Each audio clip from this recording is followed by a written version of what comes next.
2월 19일 예수님은 생명. 요한복음 11장 25절에서 26절 말씀. 예수께서 이르시되 나는 부활이요 생명이니 나를 믿는 자는 죽어도 살겠고 무릇 살아서 나를 믿는 자는 영원히 죽지 아니하리니 이것을 내가 믿느냐. 아멘. 애굽 땅과 가나안 땅은 똑같은 사막입니다. 그런데 애굽 땅은 열대 우림 지역입니다. 빅토리아 호수에서 출발하는 물줄기가 나일강을 지나서 계속해서 애굽 땅의 그 평야를 적셔줍니다. 그래서 농사를 잘 지을 수 있습니다. 비를 기다리며 하늘을 쳐다볼 필요가 없습니다. 그러나 가나안 땅은 좀 다릅니다. 강이 없습니다. 하늘을 보며 비를 기다려야 합니다. 하늘에서 비가 내리지 않으면 농사를 지을 수 없고 살 수도 없기 때문입니다. 이와 마찬가지입니다. 우리도 동일하게 언제나 풍요를 기다립니다. 그러나 풍요로운 삶이 우리의 삶의 내용이 되어도 하나님을 원하고 하나님을 바라고 하나님을 구하지 않는다면 그것은 더 이상 풍요가 아닙니다. 그것이 교만입니다. 결국 세상의 풍요는 끝이 있고 육신의 호흡은 사망으로 만나게 되는 결과를 피할 수 없습니다. 누구나 인정하는 대학에 합격하고 미래가 보장될 직장에 취업하고 너무나 사랑하는 사람과 결혼하여 그토록 원하는 행복한 가정의 시간을 보내고 있다고 해도 생명이 없고 그 속에 생명의 불꽃이 일어나 예수로 살아내는 그 고귀함과 훌륭함이 없다면 거기엔 풍요가 없는 것입니다.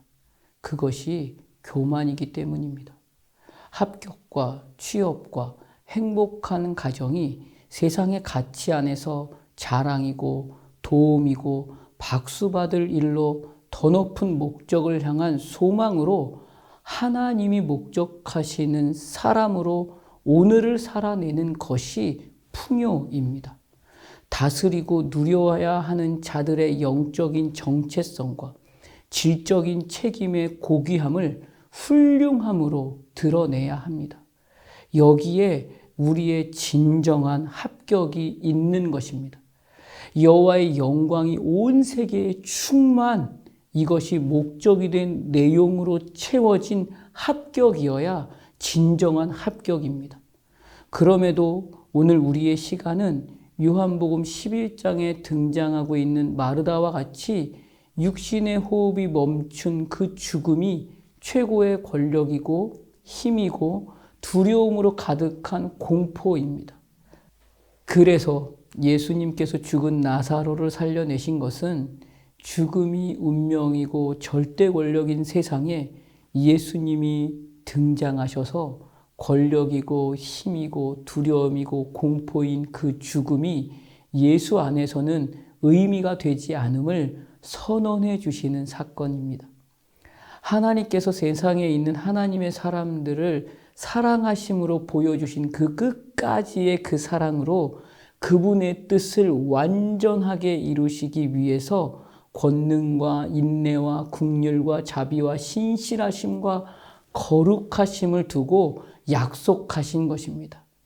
그래서 나를 믿는 자는 죽어도 살겠고 라고 하십니다. 생명의 불꽃으로 살아내기 위해서는 반드시 예수의 생명이 있어야 한다는 것입니다. 예수의 생명을 향한 믿음이 있어야 합니다. 예수의 생명을 믿는 믿음 안에 사는 사람들에게는 산다라고 말할 수 있는 것입니다.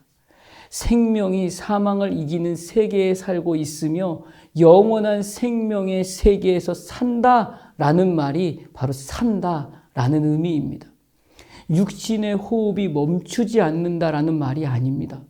세상에 있는 자기의 사람들을 사랑하심으로 창조하신 하나님이 하나님의 형상으로 복되고 영광된 승리로 만드시겠다 하시는 그 놀라운 하나님의 영원한 세계를 말씀하시는 것입니다.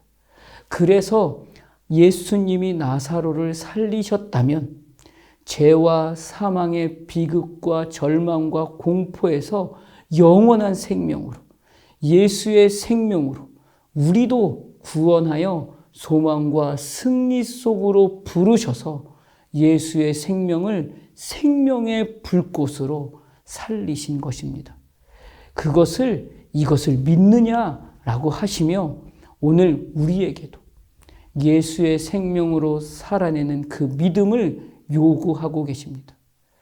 이것으로 예수님은 요한복음 8장에서 음행 중에 잡힌 여자에게 나도 너를 정죄하지 아니하노니 가서 다시는 죄를 범하지 말라라고 하실 수 있는 것입니다.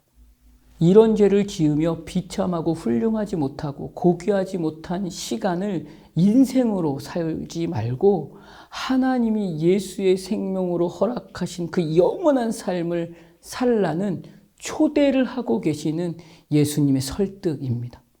그리고 예수님은 실로암에서 오늘 우리까지도 만나고 계십니다. 나는 못 보고 나는 모르고 죽음을 이길 아무 힘이 없지만 예수님이 하나님의 자리를 고집하지 않고 무한의 그 시간에서 제한된 유한의 시간으로 오신 그곳이 바로 실로암입니다. 우리를 납득시키시고 보게 하시려고 경험하게 하시기 위해서 그곳 실로암에서 예수님은 나를 만나십니다. 그렇게 하나님은 그곳에서 믿음과 순종이 구원의 내용이어야 하고 구원의 목적이어야 함을 알게 하십니다. 무릇 살아서 나를 믿는 자는 영원히 죽지 아니하리니 라고 하실 수 있는 것입니다. 그래서 예수의 생명 안에서 생명의 불꽃을 가득 담아서 살아가는 모든 하나님의 호흡을 가진 사람에게 약속하시며 나사로를 살리신 하나님께서 오늘 우리에게도 이 믿음의 고백을 원하십니다. 하나님이 목적하신 하루의 삶이 고귀하고 훌륭한 시간이 되어서 하나님의 영광이 온 세계에 충만한 하루의 내용으로 채워가는 모두가 되시기를 주님의 이름으로 축복합니다. 기도하겠습니다.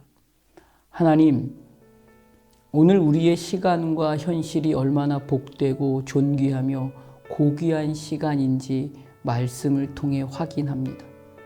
이기고 나누고 축복하고 용서하고 인내하고 충성하고 성실하고 자랑하며 사는 인생이 되길 원합니다. 그 모든 누림의 시간을 여호와의 영광으로 충만한 시간으로만 채우기를 소원합니다. 오늘 하루 죽음의 두려움과 공포를 이기고 오직 하나님만 바라보며 하나님만 원하며 참된 풍요의 시간을 나의 하루로 채워가는 기적을 믿음으로 고백하는 이날이 되게 하여 주시옵소서. 예수님 이름으로 기도드립니다. 아멘.